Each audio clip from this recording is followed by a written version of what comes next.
J'ai 1 million. Tu gaspilles ça aussi rapidement que ça. Je gaspille les 1 million aussi rapidement.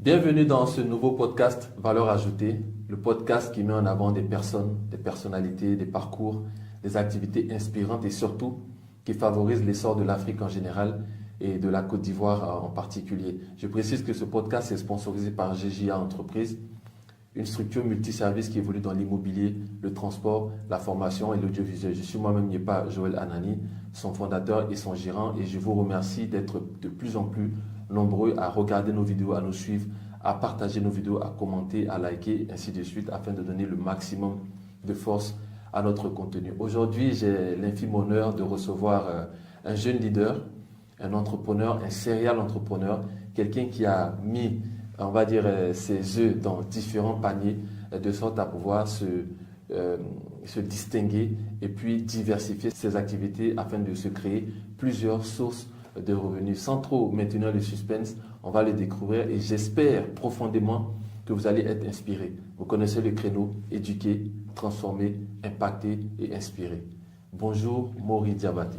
Allez, bonjour mon frère Yepa. Comment vas-tu? Super. D'accord. Je suis très ravi d'être là aujourd'hui. Merci, le plaisir est partagé. Merci. Alors, merci d'avoir accepté, on va dire spontanément, de te prêter au jeu du podcast. L'objectif, c'est de partager le maximum de valeur à une jeunesse qui aujourd'hui est en perte de repères, je le crois. Alors, Maury Diabaté, plutôt Jelly Maury Diabaté. Est-ce que tu peux rapidement te présenter, dire qui tu es, pour que ma communauté puisse en savoir un peu plus sur toi? D'accord. Déjà, je tiens à te remercier pour l'invitation. Ça fait vraiment plaisir, voilà, d'être invité par un homme comme toi, qui m'inspire d'ailleurs. Merci. Voilà, je suis beaucoup inspiré par toi et te dis également que ça fait bien longtemps que je suis tout ce que tu fais. Voilà, je pense que on a à peu près les mêmes styles d'activité en fait. Ok. Donc, Maury Diabaté, c'est un jeune entrepreneur. J'ai 34 ans. Je suis père de 2 enfants, Ok. un garçon et une fille. Ok. Et mon entreprise, c'est entreprise Jelly Maury Group, dont On EDM Group. va en venir. D'accord, il n'y a pas de problème. On va en venir. Maury Diabaté est originaire d'où? De Couteau, Couteau. ouais, dans le nord de la Côte d'Ivoire. D'accord, le nord de la Côte d'Ivoire, Ouais. donc musulman. Musulman, oui. D'accord, ok. Alors, dis-moi, Maury Diabaté, comment tu. Déjà, tu as un grand nom, j'ai l'impression que tu as un grand nom. Oui. Les Diabaté, c'est toute une histoire. Est-ce que Oui. tu peux rapidement nous en parler? Ben, les Diabaté, en général, c'est des griots. D'accord, Des griots, nous, on raconte l'histoire. Et tout ce qui est tradition orale, c'est des choses que les griots gèrent. Donc, je viens de cette grande famille-là. d'accord, ok. Alors, comment est-ce que tu te lances dans l'entrepreneuriat, Maury? D'accord, moi, je me lance dans l'entrepreneuriat très tôt. Voilà, parce que je ne suis pas né d'une famille nantie. Donc, D'accord. déjà à l'âge de 12 ans, je rentre de façon spontanée dans l'entrepreneuriat. D'accord, Déjà à 12 ans, on était en 2002, pendant la crise post-électorale, où vraiment c'était chaud en Côte d'Ivoire et nous on avait une année blanche. Donc pendant l'année blanche, les gens fuyaient, les boutiquiers, tout le monde voulait quitter le pays parce que c'était vraiment chaud. Moi je viens de l'ouest de la Côte d'Ivoire. d'accord, C'est vrai, je suis originaire du nord, mais ma famille réside vraiment à l'ouest de la Côte d'Ivoire. ok. Et à l'ouest, en ce temps-là, c'était vraiment compliqué avec la crise. Donc, quand tous ces étrangers qui géraient vraiment l'économie quittaient le pays, moi, comme ça, il y a un boutiquier qui m'a remis quelques articles de sa boutique. Ok, Voilà, et comme un souvenir. Donc, je prends les articles comme un bon petit djoula c'est ça. et je commercialise ça. Ok, Et je retrouve, j'ai eu 7000 bénéfice. bénéfices. Ok. Non, quand je vends tous les... Ah, la recette, c'est les- 7000. J'ai 7000, D'accord. j'ai 12 ans. Donc, je me dis, ben, j'avais jamais eu 7000 là auparavant. Donc, je me lance. On est en quelle année? On est en fin 2002. Ok, Voilà, on était en année blanche. ok, Voilà, à cause de la crise. Donc, je commercialise quelques produits là. Et avant d'atteindre 13 ans, j'avais déjà 1 million de bénéfices. À 13 ans. Avant d'atteindre 13 ans. Oui, j'avais déjà 1 million Ok, dans la vente de produits. dans la vente de ces divers produits là. Produits divers. Voilà. Donc, au même moment que j'ai eu tout cet argent, et c'est là que j'ai eu la vraie leçon de la vie. Qui était- Parce que il me disait quoi? Je me disais que c'était vraiment facile d'avoir de l'argent. Hein. Oui, Parce qu'à 13 ans, avoir 1 million, c'est beaucoup. c'est pas donné à tout le monde. D'accord. Donc, j'ai, comme un enfant, hein, j'ai dépensé aussi rapidement cet argent. Ok. Donc, j'ai eu les leçons de la vie. Mais même normalement, moment. normalement à 13 ans, en général, hein, quand nous on était petits, quand tu reçois une somme d'argent, tu vas donner à maman.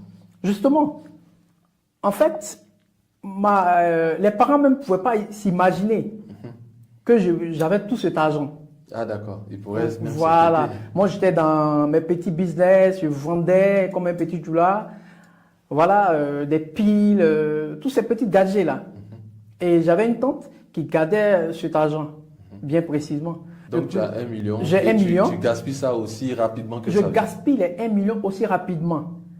D'accord. En m'achetant le téléphone portable, je m'offre 2 téléphones portables, je m'offre tout ce que je voulais. D'accord. Et l'année qui doit suivre, je dois reprendre les cours. D'accord. Parce que nous ne sommes plus en année blanche. Et c'est ce que j'allais dire. D'accord. Voilà. Ok. Et c'est à cette période-là que j'ai eu la vraie notion d'entreprendre en fait. D'accord. Parce Et que tu disais que c'est là que tu as appris une leçon de vie. une leçon de Quelle vie. leçon de vie tu as appris de ce parcours-là? D'accord? J'ai compris que j'ai compris les finances en fait. On peut D'accord. avoir de l'argent aujourd'hui et tout perdre C'est ça, d'un seul coup. d'un seul coup. Et c'est le problème que j'ai eu. J'ai perdu tout cet argent, donc dans les folies d'enfance, D'accord. j'ai dépensé tout et je devais aller à l'école Ok. maintenant.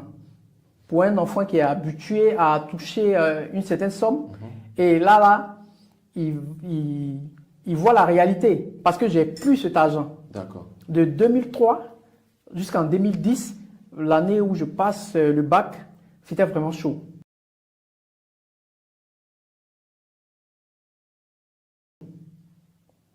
C'était vraiment chaud, j'arrivais plus à joindre les deux bouts. Ok. Donc, j'ai vraiment compris toute cette leçon de vie qu'on peut avoir aujourd'hui et demain perdre. Tout perd. Donc, D'accord. c'est là qu'il y a eu la notion de gestion, La gestion. de création d'entreprise et tout. Et justement, Voilà. en parlant de gestion d'entreprise, Oui. qu'est-ce qui te pousse à créer Ivoire Assurance en 2014? Déjà, quand je disais que j'ai compris pas mal de choses. Donc, déjà en 2010, où j'ai le bac, après le bac, les parents n'avaient plus de moyens pour continuer. D'accord. Ah, c'était vraiment chaud. Et je restais là à réfléchir comment m'orienter. Je passais des nuits blanches. Donc là, je vois une anecdote là. Je vois un ami qui s'appelle Vecho qui vend des journaux. J'ai dit, ben Vecho, aujourd'hui c'est chaud. Et ce gars m'aidait un peu. Et je vois toutes les annonces qui sont sur Fratmat. Partout où on demandait le service de quelqu'un, même n'ayant pas le diplôme, je postulais. Et c'est comme ça que j'ai postulé dans 5-6 entreprises.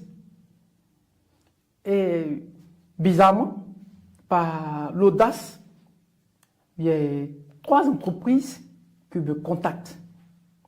Et ces entreprises-là sont des entreprises qui sont tous dans l'assurance. Ok. Donc, je vais à ces entretiens-là. Et bizarrement, on m'accepte dans tous ces 3 coins, n'ayant même pas le niveau. Hein. Les 3 entreprises. On Et m'accepte du coup, dans tu ces choisis laquelle? 3 entreprises. Tu choisis laquelle et pourquoi? Je choisis 3A Assurance, à l'époque, qui n'existe plus. Oui, qui n'existe Voilà. pas. Donc, je choisis 3A Assurance. Pourquoi?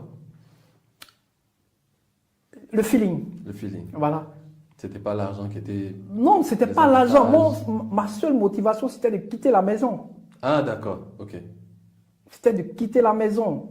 Donc, on me prend comme un commercial là. Déjà, à ce moment, j'avais vraiment l'envie d'entreprendre.